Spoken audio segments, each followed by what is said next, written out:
Beautiful New Mexico, and I was right near the Covey Institute there. And as you know, one of their principles is the main thing is to keep the main thing the main thing. And so I thought to myself, when the senator invited me to be here, why am I here? What is the main thing? The main thing to me is our brothers and sisters who are fleeing danger and violence, our brothers and sisters who are seeking to live and to thrive with their families, coming to a country that is historically known for its hospitality, for its graciousness, for opening its arms to all people.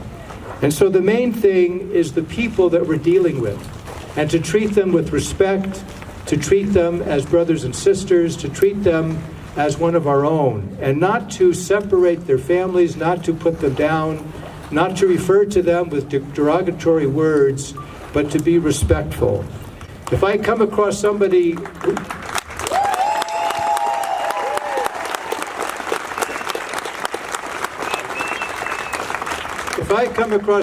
who's been in an accident, a car accident, and they're bleeding, then my first responsibility is to stop the bleeding. It's not to ask if they were speeding or tailgating or if they have a valid driver's license.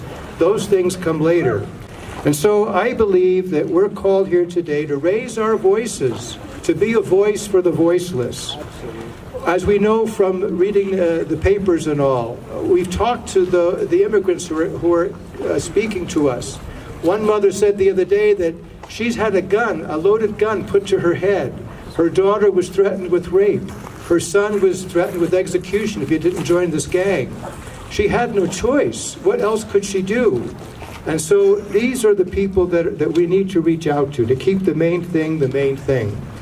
As you may know, in our Catholic tradition, our Catholic Church, we're very excited about the canonization. Pope Francis, we hope, will one day canonize Sister Blandina Segali.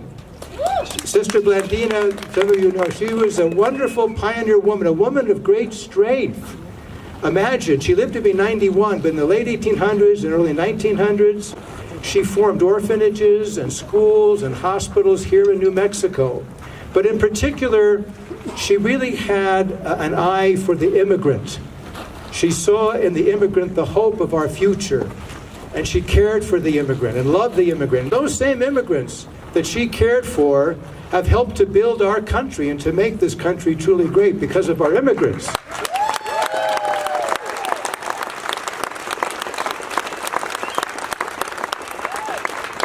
And so it's my prayer with you today that we can turn the eyes of our little immigrants, our little children, wipe away the tears as they're separated from their families, as they're put in detention centers that are hardly made for anybody, much less a child, that we can dry those tears and, like Sister Blandina, look into their eyes and see the future of our country.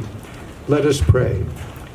Loving God, we ask you to look upon us this day as we gather to share a common cause, a common vision. And that vision is respect for one another, an acknowledgement that we are all children of God, that we're all of us, brothers and sisters. Regardless of our beliefs or whatever it is, we know that we need to stand shoulder to shoulder with one another. Help us, Lord, to be a voice for the voiceless. Help us to reach out and to help these children and families. Help us to restore our country to that ability to open its arms to people.